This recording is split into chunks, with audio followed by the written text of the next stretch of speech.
কিছুদিন আগে আমি একটা বৃদ্ধাশ্রমে গিয়েছিলাম, সেই বৃদ্ধাশ্রমে দেয়ালে লেখা আছে, একটা মা লিখে রেখেছে, মা লিখে রেখেছে, বাবা এবার ঈদে তোর বাড়িতে আমাকে একটু নিবি, বাবা এবার ঈদে তোর বাড়িতে আমাকে একটু নিবি।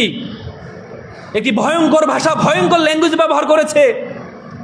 আজকে আমরা সভ্য হচ্ছি, কিন্তু আমাদের সমাজে বৃদ্ধাশ্রম বেড়ে যাচ্ছে শুধুমাত্র সন্তানকে আমরা নীতি নৈতিকতা শিক্ষা না দেওয়ার কারণে।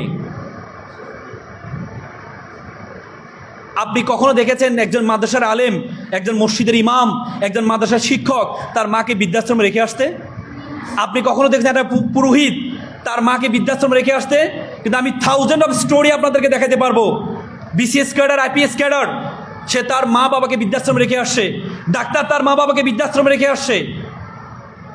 একজন বড় শিক্ষক, বিশ্ববিদ্যালয়ের শিক্ষক তার মা বাবাকে বৃদ্ধাশ্রমে রেখে আসছে। একটা কথা প্রচলন আছে, সন্তান তখন দুনিয়াবী শিক্ষায় শিক্ষিত হয়, তখন মা বাবা চিন্তা করে সন্তান কোন কথায় মাইন্ড করবে। আর সন্তান যখন দ্বীনি নৈতিকতা সম্পূর্ণ হয়, দ্বীনি শিক্ষায় দীক্ষিত হয়, তখন সন্তান চিন্তা করে মা বাবা কোন কথায় রাগ করবে।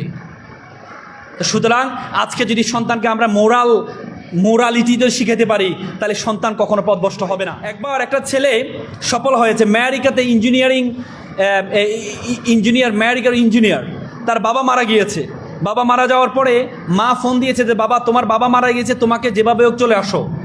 সে কিছুক্ষণ পরে তার খালাকে ফোন দিয়ে বলল, মাকে বলো যে আমি আসতে পারবো না, আমি কিছু টাকা পয়সা পাঠাচ্ছি, তুমি এক কাজ করো, সুন্দর করে কি অনুষ্ঠানটা সুন্দর করে, মা বাবার যে শেষ দাফনের অনুষ্ঠানটা খুব সুন্দর করে করো। পরবর্তীতে মা ছেলেকে ফোন দিয়ে বলল যে বাবা তোকে কি এই জন্য বড় করেছি, তোকে কি এই জন্য মানুষ করেছি যে তুই তোর বাবার জন্য টাকা পাঠাবি, এটাই তোর শেষ? তখন ছেলে বলল, মা একটু ধৈর্য ধরো মা, আমার একটা প্রমোশন হয়েছে, আমাকে একটা অ্যাসাইনমেন্ট দিয়েছে, এই অ্যাসাইনমেন্টটা যদি আমি কালকের মধ্যে জমা না দিতে পারি তাহলে আমার প্রমোশনটা আটকে যাবে। তো সুতরাং আমি টাকা পয়সা পাঠাচ্ছি, হুজুর এনে সুন্দর করে বড় করে বাবার দাফন কাফনের ব্যবস্থা করে দোয়ার অনুষ্ঠান করো। তখন মা বলল, আমি কি এই সন্তানকে পেটে নিয়েছিলাম, এই সন্তানকে মানুষ করেছি? তখন ছেলে বলল, মা একটু আবেগী কম হও।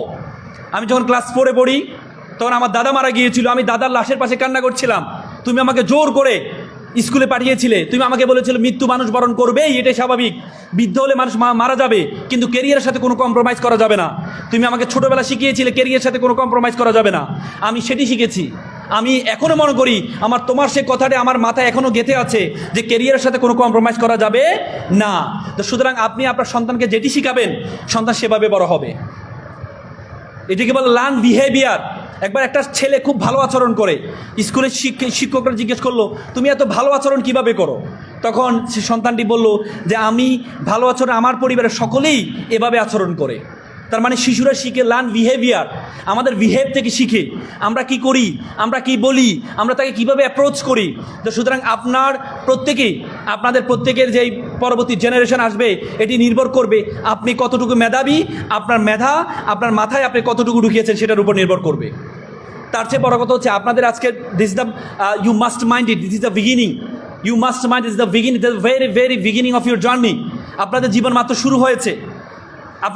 মাত্র শুরু হয়েছে, এই শুরুর জীবনে আপনার যদি মনে করেন এই যে শুধু রান্না করবেন, ভবিষ্যতে রান্না করবেন, পরিবার চালাবেন, তাহলে হবে না। নেপোলিয়ন একটা সুন্দর কথা বলেছে, if you give me good mother I will give you good nation. তুমি যদি আমাকে ভালো মা দাও, আমি একটা ভালো জাতি উপহার দিব তোমাদেরকে।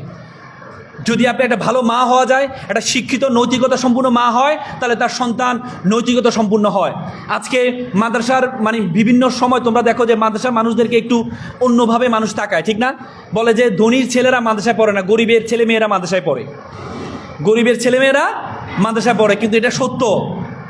মাদ্রাসায় যেমন ধনীর চেয়ে গরিবের ছেলেমেয়েরা পড়ে, কিন্তু বৃদ্ধাশ্রমে গরিবের ছেলে থেকে ধনীর মা বাবারা বেশি থাকে।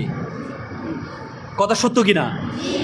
কারণ তার মানে এটাই প্রমাণিত হলো যে যারা মাদ্রাসায় পড়ে তারা কখনো তার মা বাবাকে বৃদ্ধাশ্রমে রেখে আসে না।